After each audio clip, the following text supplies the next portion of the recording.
Coucou mes ladies and mes gents, bon retour sur ma chaîne. Je sais que ça fait un bon moment que je ne me suis pas placée ici devant vous pour vous parler, pour vous exhorter quant à votre foi, quant à notre foi. Et je m'excuse vraiment si ça a été un désagrément pour certains d'entre vous qui vous étiez habitués à recevoir un message d'encouragement ou d'exhortation de la part du Seigneur au travers de ma bouche. Je suis vraiment contente de me retrouver à nouveau sur cette chaise pour partager avec vous sur un sujet comme il est coutume sur cette chaîne. Moi, je suis la Queen Esther B et ici, je vous parle de ma foi à travers mes expériences de vie. Je partage l'évangile, mais aussi je vous présente un tout petit peu de mon style de vie chrétien. Donc, si c'est quelque chose qui t'intéresse et que c'est la première fois que tu passes par ici, n'hésite surtout pas à cliquer sur le bouton s'abonner et surtout sur la petite cloche pour recevoir les notifications à chaque fois que je posterai une nouvelle vidéo à l'avenir. Sans plus tarder, nous allons entrer dans le vif du sujet et comme vous avez pu le voir en titre, aujourd'hui, je vais m'adresser à un parent ou un futur parent. Et même si tu n'es pas parent et que tu n'as même pas le désir d'avoir des enfants, ne zappe pas car cette vidéo pourrait t'aider à conseiller un de tes proches, un de tes amis, un membre de famille qui est un parent et qui se pose la question de savoir comment faire naître et garder l'intérêt pour Dieu dans la vie de son enfant. Si vous êtes prêts pour en parler, alors c'est parti!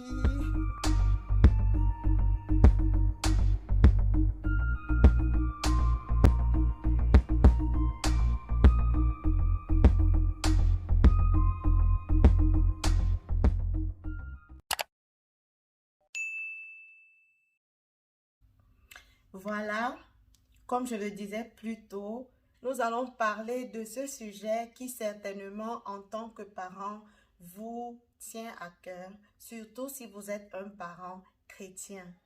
Donc, si vous êtes déjà posé la question de savoir comment faire naître un intérêt pour Dieu, pour les choses spirituelles dans la vie de votre enfant, cette vidéo est pour vous. Je vous prie de la regarder jusqu'à la fin. Et les conseils que je vais vous donner ici, ce sont des conseils que j'ai vu mes parents appliquer sur mes frères et moi et j'ai vu le fruit que cela a porté. Et c'est aussi quelque chose que j'essaye tant bien que mal d'appliquer aussi dans la vie de mes enfants. Donc, la première chose que je vous dirais pour pouvoir faire naître cet intérêt dans la vie de votre enfant, c'est d'être premièrement l'exemple. C'est tout simple. On sait que les enfants apprennent par imitation. Ça veut dire que si vous voulez faire naître quelque chose, peu importe la chose, dans la vie d'un de vos enfants, vous devez pouvoir faire cela afin que par imitation, ils puissent vous suivre. Si vous voulez donc faire naître un intérêt pour Dieu dans la vie de vos enfants, alors il vous faudra être un exemple de serviteur de Dieu pour vos enfants. Ça veut dire que vos enfants doivent être capables de vous voir, avoir une vie, une relation, une intimité avec le Seigneur. Vos enfants doivent être capables de savoir que papa, maman, c'est une femme de prière, c'est un homme de prière. Vos enfants doivent être capables de voir que cette vie-là même a une influence positive sur vous. Parce que s'ils se rendent compte que suivre le Dieu n'a pas un intérêt positif, à quoi bon il leur sera nécessaire de faire la même chose, vous voyez? Donc, vous devez être capable de mener une vie de sanctification, de mener une vie où on voit vraiment l'œuvre de Dieu qui transparaît et cela pourra permettre à vos enfants aussi de pouvoir capter la chose. Ça, c'est la première chose que je peux vous donner comme conseil. Et je me tiens sur ce verset de Proverbe 22 qui dit: instruis l'enfant selon la voie qu'il doit suivre, afin que devenu vieux, il ne s'en détourne pas. Donc, je disais, tout ce que vous voulez voir vraiment apparaître dans la vie de vos enfants et demeurer sur le long terme, c'est quelque chose que vous devez apprendre à leur en instruire. Je ne sais même pas si je me suis fait comprendre, mais vous devez instruire vos enfants selon cette voie. Et je vous dis, en tant que parent, la crainte de Dieu, c'est le meilleur cadeau que l'on peut faire à son enfant. Lui transmettre cette crainte de Dieu, lui transmettre cet amour pour Dieu, cet amour pour une vie vraiment motivée par le Saint-Esprit, motivée par l'amour qu'on a pour le Seigneur. Ok. La deuxième chose que je pourrais vous donner comme conseil pour atteindre cet objectif-là, c'est de pouvoir créer des moments de prière et de méditation en famille, voire même un culte familial.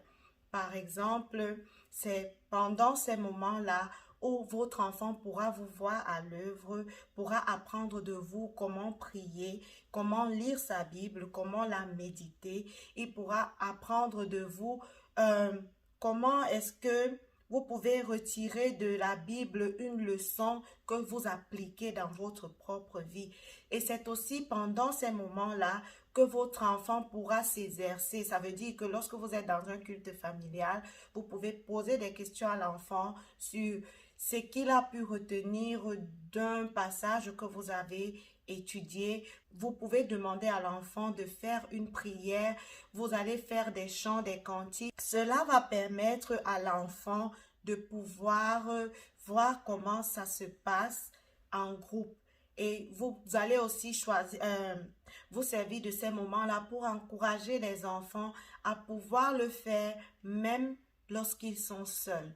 Vous pourrez vous servir de ces moments-là pour parler à vos enfants, pour leur prodiguer des conseils. Donc, franchement, pour moi, instaurer des moments de prière, instaurer un culte familial, c'est quelque chose de très important pour un parent qui veut faire naître un intérêt pour Dieu dans la vie de son enfant. Essayez tant bien que mal. Je sais que ce n'est pas évident, surtout lorsqu'on a déjà des enfants d'un certain âge, mais essayez du mieux que vous pouvez.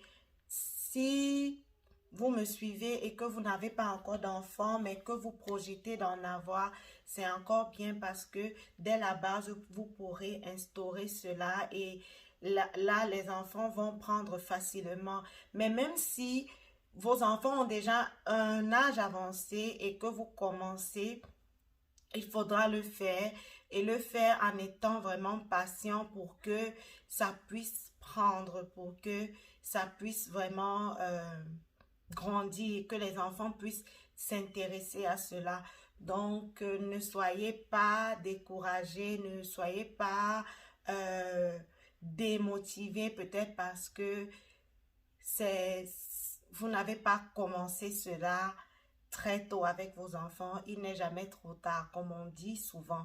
Il n'est jamais trop tard. Si vous écoutez cette vidéo et que naît en vous le désir d'instaurer dans votre maison un culte familial, des moments de prière, n'hésitez pas. Commencez à une heure qui convient pour toute votre famille et donnez-vous les moyens de pouvoir continuer sur le long terme. Et vous allez voir les fruits que cela va porter dans la vie de vos enfants et vous aurez planté en eux une sémence qui donnera vraiment quelque chose de bien meilleur dans l'avenir. Ça, c'était pour la deuxième chose que vous pouvez faire en tant que parent pour faire naître l'intérêt pour Dieu dans la vie de vos enfants. La troisième chose, et ça, c'est vraiment important. Vous savez, les enfants apprennent beaucoup mieux lorsque ils sont amusés. En tant que parents, parfois, lorsque nous voulons inculquer la crainte de Dieu à nos enfants, on a la pression et on commence aussi à mettre la pression aux enfants, ce qui fait qu'à un moment donné, ils ne trouvent pas ça du tout amusant. Ils ont plutôt comme l'impression que c'est une contrainte, c'est une corvée. Je vous en prie, chers parents, ne donnez pas cette impression-là à vos enfants quand il s'agit de la chose spirituelle. Trouvez les bons moyens pour permettre à vos enfants de s'intéresser à la lecture de la parole, à la prière, sans qu'ils ne s'en sentent contraints de le faire. Que ce ne soit pas quelque chose de contraignant pour eux, parce que sinon, ils vont très vite se désintéresser. Moi, par exemple, j'ai commis une erreur que, Dieu merci, j'ai pu très vite rattraper. Avec mon garçon, il est un peu difficile, même à l'école, c'est comme ça. Donc, au début, quand je voulais instaurer le culte familial, je m'attendais à ce que ils vont forcément participer, ils doivent dire des choses. Mais bon, lui, il est encore d'abord jeune et en plus, il n'est pas trop le genre de personne qui va forcément retenir de sitôt. Et donc, au départ, je m'irritais. Je disais, non, quand on vient faire le culte, tu dois pouvoir avoir quelque chose à dire. Lorsqu'on parle d'une histoire, tu dois pouvoir retenir quelque chose et tout et tout. Mais plus le temps passait et que je continuais dans cette attitude irritée, plus comment je peux dire ça, je sais pas comment le dire, mais plus je décourageais en fait mon fils. Il avait comme l'impression que c'est une punition, c'est une contrainte, du coup, il ne s'engageait pas dans cela. Et donc, le Saint-Esprit m'a fait comprendre que je ne peux pas m'attendre à ce qu'il réagisse comme une grande personne ou un adulte. Je dois plutôt être souple avec lui, l'amener à trouver cela amusant, à trouver cela vraiment intéressant. Et quand cela sera intéressant et amusant pour lui, il va davantage s'ouvrir, il va davantage partager. Donc, c'est un conseil que je vous donne humblement en tant que parent. Ne faites pas de ces moments-là un moment de contrainte. Trouvez les moyens. Aujourd'hui, il y a des applications de la Bible pour enfants. Il y a des Bibles illustrées pour enfants. Moi, un autre moyen que j'utilise, c'est de pouvoir lire la Bible comme certains parents lisent des histoires le soir à leurs enfants. Moi, je leur lis la Bible et c'est une Bible illustrée, donc avec des images, et cela donc leur permet d'avoir de l'intérêt pour la Bible parce qu'ils voient des images, ils trouvent ça plus intéressant. Il y a aussi l'application de la Bible pour enfants, YouVersion, qui raconte aussi des histoires en vidéo avec des dessins animés qui permettent aussi à l'enfant de trouver ça plus fun et du coup, il apprend des choses. Même si vous n'avez pas l'impression qu'ils en apprennent, je vous assure qu'ils apprennent des choses. Donc, faites confiance à la patience, faites confiance à la douceur et vraiment permettez à vos enfants de pouvoir prendre la chose progressivement. Accordez-leur de ne pas être enthousiastes dès le départ. Accordez-leur de ne pas être participatif dès le départ. Soyez vraiment patient parce que si vous faites cette erreur que moi j'ai commise, vous pourrez plutôt créer le désintérêt. Or, vous êtes en train de vouloir faire que votre enfant s'intéresse à la chose de Dieu. Donc, la quatrième chose que je pourrais vous conseiller pour pouvoir permettre à vos enfants d'avoir un intérêt pour la chose spirituelle, c'est de pouvoir partager vos expériences que vous faites avec le Seigneur dans votre vie de tous les jours. Je me rappelle lorsque j'étais plus jeune, notre maman elle nous racontait très souvent cette histoire qu'elle avait expérimenté, elle aussi étant enfant avec le Seigneur. Elle avait un papa qui n'était pas forcément zélé dans la foi, mais qui leur avait quand même enseigné le fait que prier était efficace, prier avait une efficacité et que Dieu répondait aux prières. Dieu répondait aux prières des enfants. Donc, un jour qu'elles étaient en train d'aller à l'école, sa sœur et elles se sont retrouvées euh, à faire face à une pluie battante. Ce que ma mère, étant l'aînée, a fait, c'était de prier et de demander à Dieu de leur permettre d'arriver à l'école malgré la pluie. Et vous allez vous rendre compte que sa prière d'enfant a été exaucée. Elles ont pu marcher malgré qu'il pleuvait et elles sont arrivées à l'école sans être mouillées. Vous vous imaginez cela?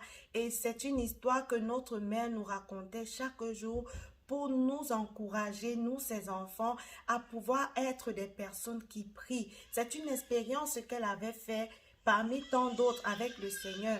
Et parce que c'était une expérience qu'elle avait faite lorsqu'elle était enfant, moi personnellement, ça m'encourageait et je me disais, ah Seigneur, j'aimerais pouvoir faire ce genre de prière où je te vois vraiment répondre.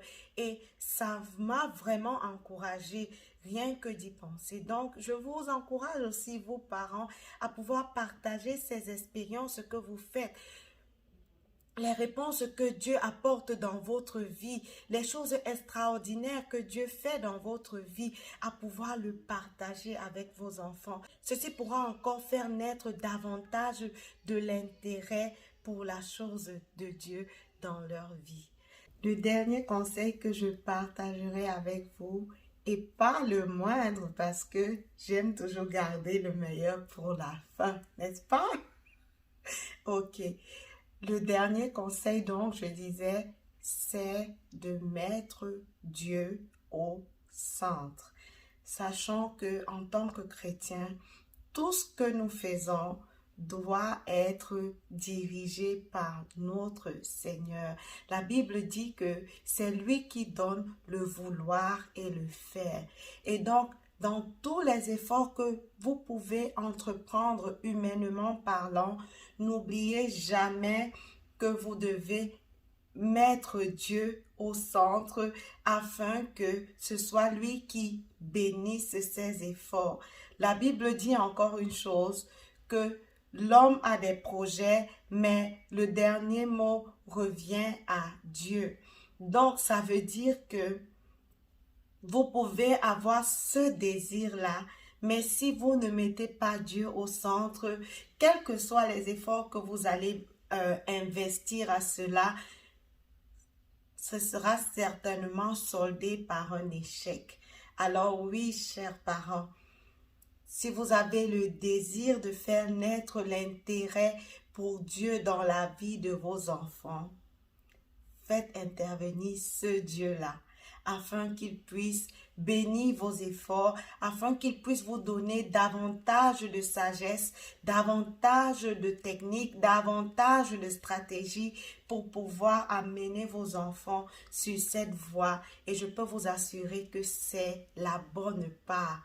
Donc, ne manquez surtout pas de toujours remettre vos enfants dans la prière, de toujours prier pour que le désir et le zèle de Dieu puissent naître dans le cœur de vos enfants.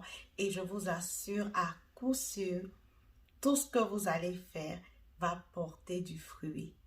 Je vous dis merci beaucoup de m'avoir écouté. C'est tout ce que j'avais à partager avec vous sur ce sujet. Et comme il est de coutume, je vous poserai aussi la question de savoir, à vous qui êtes parents et qui essayez d'impliquer vos enfants dans les choses spirituelles, quelles sont les astuces que vous utilisez pour leur faire s'intéresser davantage? J'espère que vous pourrez répondre en commentaire et que cela pourra nous aider davantage. Je vous demande des excuses pour tous les petits bruits qu'il y aura dans cette vidéo et tout. Je crois que pour ceux qui me suivent ici, vous savez que je suis parent et parfois Il n'est pas possible d'avoir le calme complet. J'essaie du mieux que je peux, mais ça n'arrive pas tous les jours. Donc, excusez-moi si il y a eu des petits bruits. Ça peut au moins vous convaincre que je suis parent et que ce que je vous dis, c'est quelque chose où je m'y connais un peu, ok? Donc, essayez de prendre ça avec amusement et avec calme. Et on se dit qu'on se retrouve dans une prochaine vidéo. Si tu es nouveau sur ma chaîne, n'hésite surtout pas à t'abonner. Si tu as été encouragé par cette vidéo, surtout partage, commente et laisse-moi un pouce s'il te plaît. On se retrouve dans une prochaine vidéo par la grâce de Dieu et d'ici là, demeurez épanouis en Jésus-Christ. Bye!